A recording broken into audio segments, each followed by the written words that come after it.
कराची का दिल लियारी। लियारी की इस गली में जश्न का समा था। शायद कुछ फुटबॉल मैच हो रहा था। लियारी के लोग हमेशा से फुटबॉल के शौकीन रहे। कराची का रिपोर्टर शाहिद देख रहा था वो हुजूम में घुसकर देख सके किस किस का मैच हो रहा है। उसने देखा कि खिलाड़ियों में सरदार उज़ैर बलोच, नूर मोहम्मद उर्फ बाबा लाडला मौजूद थे। लोग सीटियां बजा रहे थे और मजे उड़ा रहे थे। सरदार उज़ैर बलोच ने फुटबॉल को टोकर लगाई। फुटबॉल लुढ़कते हुए बाबा लाडला के पैरों के पास आके रुकी और बाबा लाडला ने केका लगा के फुटबॉल को लात मारी और वो फुटबॉल लुढ़कती हुई किसी और के पास गई। शायद रिपोर्टर ने जरा गौर से देखा, वो दंग रह गया। उसने देखा कि वो फुटबॉल नहीं, एक इंसानी सर है, अरशद पप्पू का। लियारी गैंगवार के मुतालिक की सारी तफसील उज़ैर बलोच ने गिरफ्तारी के बाद बताई। रिपोर्ट के मुताबिक अरशद पप्पू को हजारों लोगों के हुजूम में निशाना बनाया था। पहले उसकी उंगलियां काटी गई, हाथ पैर तोड़ दिए गए, फिर टुकड़े टुकड़े कर दिया गया। लेकिन अरशद पप्पू उस गैंगवार का सफात किरदार था। पप्पू ने किसी बंदे को कत्ल किया और उसके 16 टुकड़े कर दिए और उसमें ये कहने लगे कि मैंने क्या गलत काम किया, वो एक बुरा आदमी था। और उन्होंने ये भी कहा कि मेरे पास टाइम नहीं था वरना मैं उसका कीमा बना देता। मगर हम आज अरशद पप्पू की नहीं बल्कि उस शख्स की कहानी सुना रहे हैं जो कभी अरशद पप्पू का दोस्त था और फिर दुश्मन बना और लियारी की गलियां नौजवानों के खून से तर हो गई। लियारी की घरों की दीवारें गोलियों के निशानों से चन्नी हो गई। जी हाँ, आज हम बात करेंगे अब्दुल रहमान बलोच उर्फ रहमान डकैत। लियारी वाले कहते हैं कि वो बलोच कबीले का सरदार था।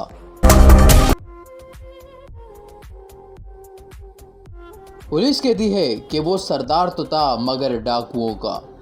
अगर वो डाकुओं का सरदार था तो उसको बेनज़ीर भुट्टो का मुआफ़िज़ किसने बनाया? अगर वो उनका मुआफ़िज़ था तो उन्होंने रावलपिंडी धमाके में उनकी हिफाजत क्यों नहीं की? वो पीपल्स अमन कमेटी बनाने वाला था या कराची का अमन बिगाड़ने वाला?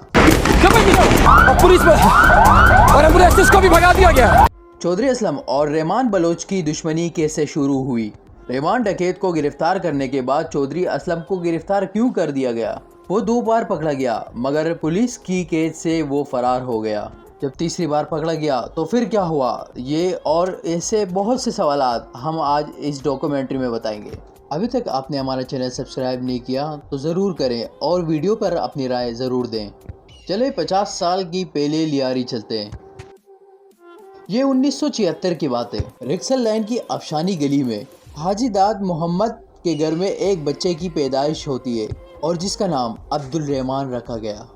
जाहिर है ये घर उस वक्त इस हालत में नहीं था बल्कि ये पूरा इलाका गुर्बत में डूबा हुआ था। तमाम रिश्तेदारों का ये कहना है कि वो जद्दी पुश्ती कबाइल सरदार था। लियारी में बहुत से जगहों में रहते हैं, सरबाजी, आशारी, अफशानी और भी बहुत से कौमें जो सरदार अब्दुल रहमान से हमारी मिलती है। तो मैं भी तो सरदार अब्दुल रहमान का छोटे भाई का बेटा हूँ। जो आप दिख रहे हैं, जो आप बैठे हुए हैं, तो ये उन्होंने संगे बुनियाद रखी थी। ये जगह है, ये अंजुमन। फतेह मोहम्मद और उन जैसे कई रिश्तेदार कहते हैं कि हाजी दाद मोहम्मद का ट्रांसपोर्ट का बिजनेस था और उन्होंने इलाके में बहुत से फलाई काम करवाए, स्कूल में फुटबॉल और बॉक्सिंग क्लब बनाए। दूसरे जानिब पुलिस और सहाफ़ियों के मुताबिक दाद मोहम्मद उर्फ दादल, शेर मोहम्मद उर्फ शेरू, बेग मोहम्मद उर्फ बेकल और ताज मोहम्मद उर्फ ताजू, ये सब मुख्तलिफ जाल में मुलव्वस थे। शेरू और दादल मंशियात का कारोबार करते थे। उस दौर में लियारी में जराइम पेशा दूसरे लोग भी थे। तलवी में इकबाल उर्फ बाबू डकैत का राज था। लियारी नदी के उस पार जहानाबाद और आसपास के इलाकों में हाजी लालू का इख्तियार था। हाजी लालू से वो बत्ते और मंशियात का धंधा चलाते थे। हाजी लाल के बेटों में हाजी दादल और हाजी लालू के ग्रुप के अच्छे ताल्लुकात थे और दोनों को सियासी सरपरस्ती भी हासिल थी। मुबशिर फारूक के मुताबिक हाजी लालू इतने पावरफुल थे, पुलिस और अदलिया में ट्रांसफर पोस्टिंग भी वही कराते थे। 70 की दिहाई में जुल्फ़िकार अली भुट्टो रोटी मकान कपड़ा का नारा दिया। लिहारी की आवाम तो उस बुनियादी जरूरतों को भी तरसे हुए थे। के मामले में रहमान का झगड़ा मंशियात के दो और सप्लायर्स नदीम अमीन बलोच के और वालिद उसके और हाजी आरिफ ने कादर और नदीम उनके और भाई भी नन्नू पीपल्स पार्टी में शामिल हो गए। रहमान डकैत का वालिद दाद मोहम्मद, अगर हम उसकी बात करते हैं तो ये 4 भाई थे। उनके वालिद का नेपियन रोड पर एक बर्फ खाना था और सियासी एक छतरी जो होती है उसके तलाश में तो रहते ही थे। तो 70 की दिहाई में पाकिस्तान पीपल्स पार्टी को उरूज मिला जुल्फ़िकार अली भुट्टो के दौर में। तो उस वक्त इन्होंने भी पीपल्स पार्टी को ज्वाइन कर लिया। पाकिस्तान पीपल्स पार्टी के खिलाफ ब्रेकडाउन शुरू किया जंजिया ने। उस दौरान पीपल्स पार्टी के कारकुनों की गिरफ्तारी हुई तो उसमें दाद मोहम्मद भी था और ये बीमार हुआ और बीमारी की हालत में ही इसकी डेथ हो गई। उधर बाप की निगरानी से महरूम रहमान बलोच तालीम से भी जी छुपाने लगा और छठी जमात के बाद स्कूल जाना छोड़ दिया। वो अपने ही जैसे दोस्तों के साथ आवारागर्दी करने लगा। वो इंतहाई झगड़ालू और बेखौफ हो चुका था। वो सिर्फ 13 साल का था। पटाखा फोड़ने के रोकने पर उसने एक शख्स को छुरियों से जख्मी कर लिया।